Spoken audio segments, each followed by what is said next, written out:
ser acionista não é a única forma de investir e fazer dinheiro com empresas ou mesmo países. É também possível emprestar-lhes dinheiro, esperando por isso um retorno fixo ao longo de um determinado período, no final do qual, à partida, nos devolverão o valor concedido. Isto é feito através da compra de obrigações ou títulos de dívida, como é o caso dos certificados de aforro, por exemplo. A pergunta é, será que valem mesmo a pena? Como é que isto funciona? Quais são os riscos e as vantagens ao o fazermos e como é que o pomos em prática? Quando as empresas ou os Estados precisam de dinheiro, uma das formas utilizadas para o conseguir é pedindo emprestado, emitindo assim títulos de dívida conhecidos como obrigações ou ativos de renda fixa. Quando as compramos, tornamos-nos credores da entidade emitente e esperamos receber, para além do reembolso do valor emprestado, um retorno que na grande maioria das situações se materializa no recebimento periódico de juros ou, como se diz neste caso em específico, cupões. Há 5 conceitos a ter em consideração para investirmos em obrigações. Já mencionámos os juros ou cupões, exatamente a mesma coisa com nomes diferentes. Interessa-nos saber, em primeiro lugar, a sua periodicidade, se nos vão pagar semestralmente ou anualmente, por exemplo. E em segundo lugar, a taxa, podendo ser fixa, mantendo-se estável ao longo de todo o período da obrigação,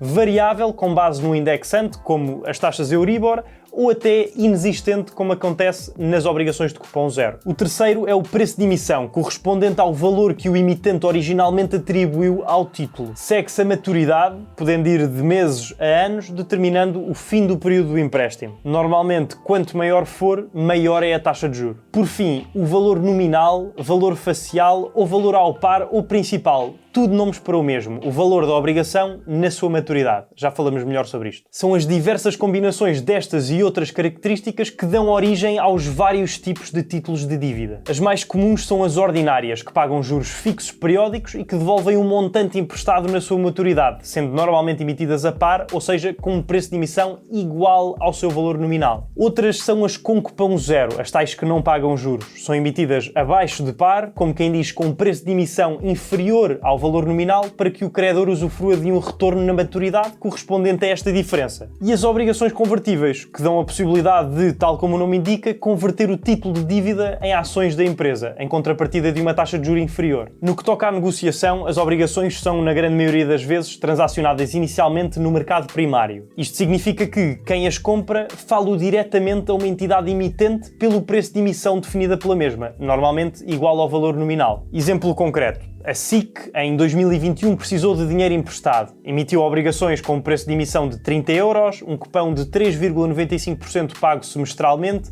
um mínimo de subscrição de 50 títulos e uma maturidade de 4 anos. Portanto, uma aquisição no mercado primário seria precisamente esta, feita diretamente à SIC. Só que muitas vezes este tipo de oferta está mais direcionado aos investidores institucionais com mais dinheiro, como é o caso dos grandes fundos de investimento e de pensões. Mas como não ficam agarradas ao seu credor inicial até à maturidade, é possível serem vendidas no mercado secundário, como as bolsas de valores, onde todos os investidores particulares, como nós, podem também comprá-las através de um intermediário financeiro, os bancos ou as corretoras. As segundas, ao contrário dos primeiros, não costumam cobrar comissões absurdas que nos comem significativamente o retorno. Uma das que temos ao dispor, que eu uso e sobre a qual já falei várias vezes, é a Trading 212, que ao patrocinar este vídeo me permite continuar a produzir este conteúdo, espero que útil e informativo, para o canal de forma totalmente gratuita. Daqui a uns minutos já vamos ver como usar a aplicação para investir de forma simples, rápida e barata neste produto, portanto, se quiserem ir já criando conta, aproveitam o facto de, se o fizerem através do primeiro link na descrição, ganharem uma ação que pode valer até aos 100 euros. E quando a receberem, digam-me nos comentários qual vos calhou, é sempre interessante perceber.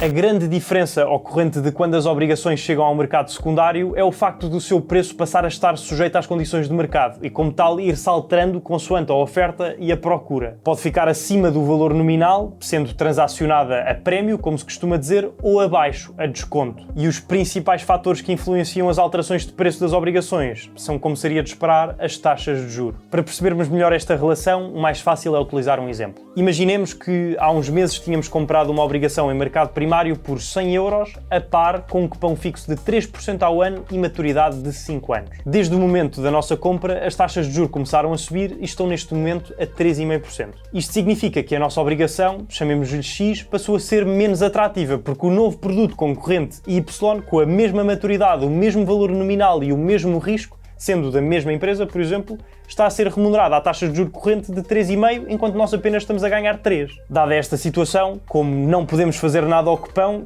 tendo já sido definido na emissão e não podendo ser alterado, temos interesse em vender o título X e ir comprar a obrigação Y. Quando disponibilizamos o nosso título na bolsa, o mercado vai reagir tendo todos estes factos em consideração. Os dois títulos têm o mesmo risco, a mesma maturidade, mas o X tem um cupão inferior ao Y. Como essa é a única diferença, vai ser diretamente refletida no preço, causando assim uma diminuição até os dois ativos estarem equiparáveis. Aqui entra um outro conceito muito importante chamado yield, que consiste então na taxa de retorno, digamos, real e varia em função do juro da obrigação e da diferença entre o valor de mercado e o valor nominal. Se o preço de mercado for inferior ao valor nominal, então a obrigação está a ser transacionada em desconto e a nossa yield ou retorno é superior. Agora, o que é que devemos ter em conta antes de investir neste instrumento financeiro? Quais são as vantagens e os riscos de aplicar capital em títulos de dívida?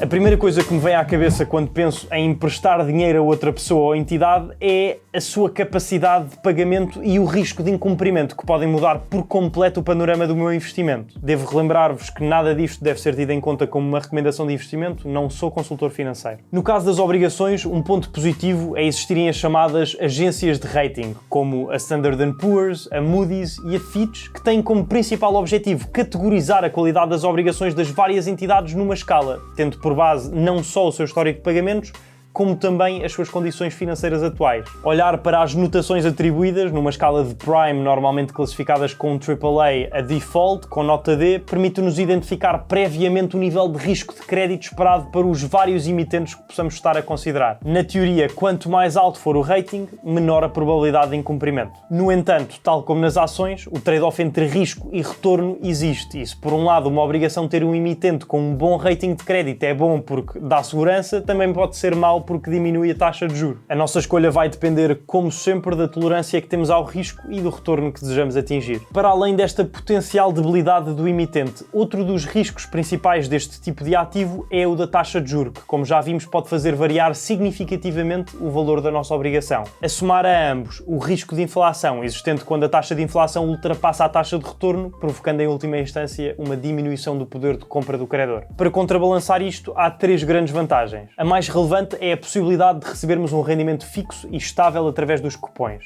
Outra é a diversificação do portfólio, na medida em que, apesar de inúmeras vezes as obrigações serem desvalorizadas perante as ações, porque em média atingem um retorno inferior, a verdade é que são simplesmente ativos diferentes. Incluir esta classe no nosso portfólio pode ajudar a criar resiliência para sobreviver a condições adversas no mercado. A terceira grande vantagem é a da preservação de capital. Se tivermos dinheiro extra para investir, tendo em vista um resgate daqui a 5 ou 10 anos, aplicá-lo em ações é uma opção geralmente muito volátil. Basta acontecer uma situação imprevisível, como uma guerra ou uma pandemia, e corremos o risco de não conseguir reaver o nosso dinheiro. Os títulos de dívida, por outro lado, apesar de normalmente gerarem retornos inferiores, vão à partida garantir-nos o reembolso do capital que já colocamos no final da maturidade. Conhecidas algumas das vantagens e dos riscos, a única coisa que fica a faltar é, na prática, como comprar estas obrigações.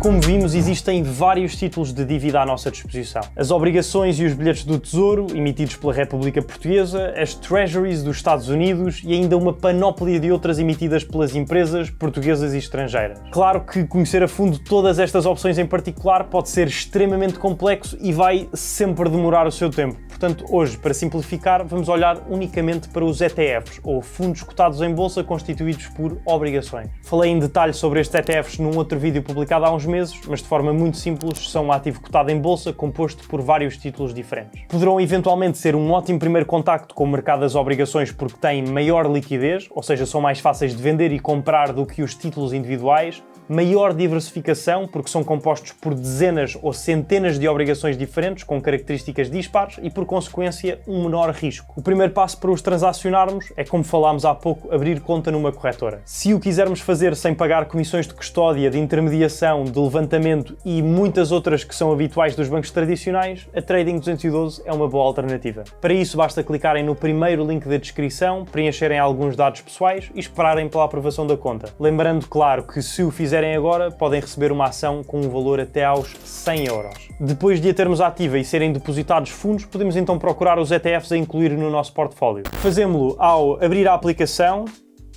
clicar na lupa cá em baixo, selecionar o menu dos ETFs e depois a última opção que aparece e diz Fixed Income Funds, ou fundos de rendimento fixo. Aqui estão mais de 200 fundos cotados em bolsa compostos por obrigações para a nossa análise. Para exemplificar uma compra, vou utilizar o iShares Core Euro Corporate Bond, um fundo da BlackRock que replica a performance de um índice de mercado constituído por múltiplos títulos de dívida com cupom fixo de empresas europeias em distintas indústrias. Está cotado na Bolsa de Londres com o ticker IEAC. Para o encontrar, vou novamente à lupa e escrevo o ticker ou o nome. IEAC. Aqui vemos o preço de cada participação e, se andarmos para baixo, para a secção dos documentos, temos acesso direto a um fecheiro oficial da BlackRock com uma infinitude de detalhes relevantes. Voltando à aplicação, avançamos em comprar, escolhemos a quantidade de títulos ou o valor concreto que queiramos aplicar, neste caso vou comprar 100 euros, rever ordem e, por fim, executar ordem. E já está, em cerca de 2 minutos passámos a ser credores de dezenas de empresas e colocámos o nosso dinheiro a render. Sugiro agora que vejam o tal vídeo onde explico muito mais em detalhe em que consistem estes tais ETFs, que está a aparecer agora no ecrã. Espero que vos tenha sido útil e, tendo sido esse o caso, subscrevam para não perderem os próximos. Desejo-vos tudo bom, um abraço e até à próxima semana.